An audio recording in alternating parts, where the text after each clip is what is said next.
1975 সালে এক দলীয় শাসন ব্যবস্থা কায়েম করার মধ্য দিয়ে শেখ মুজিবুর রহমান আওয়ামী লীগের সাংবিধানিকভাবে কবর রচনা করে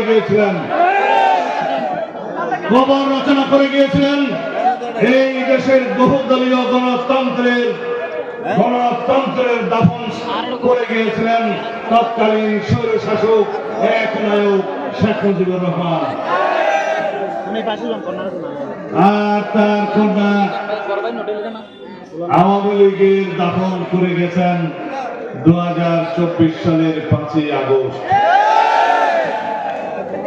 ছাত্র জনতার গণ অভ্যুত্থানের মধ্য দিয়ে 1969 সালে আইয়ুব খানের পতন হয়েছে।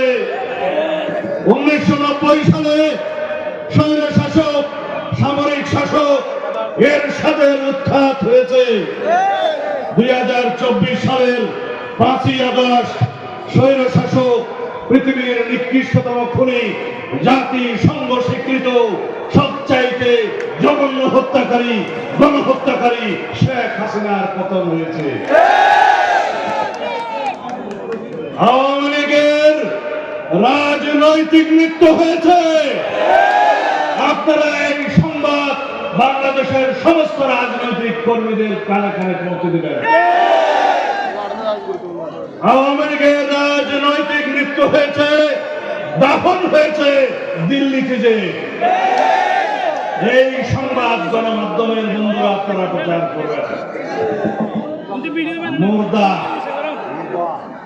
মুর্দা ফ্যাসিস্ট হাসিনা এখন কাফন পরে কথা বলছে দিল্লি থেকে।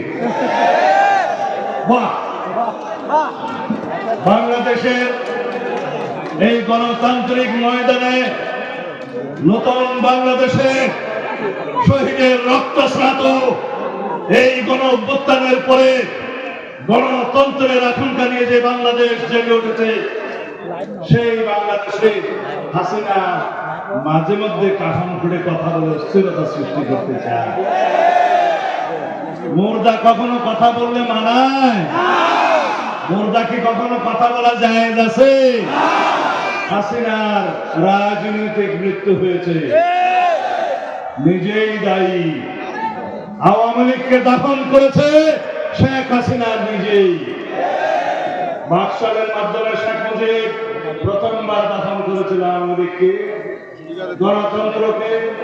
শেখ হাসিনা দ্বিতীয়বার দাফন করেছে আওয়ামী লীগকে রাজনৈতিকভাবে, এবং তার রাজনৈতিক মৃত্যু হয়েছে শেখ হাসিনা এবং তার দোসরদের।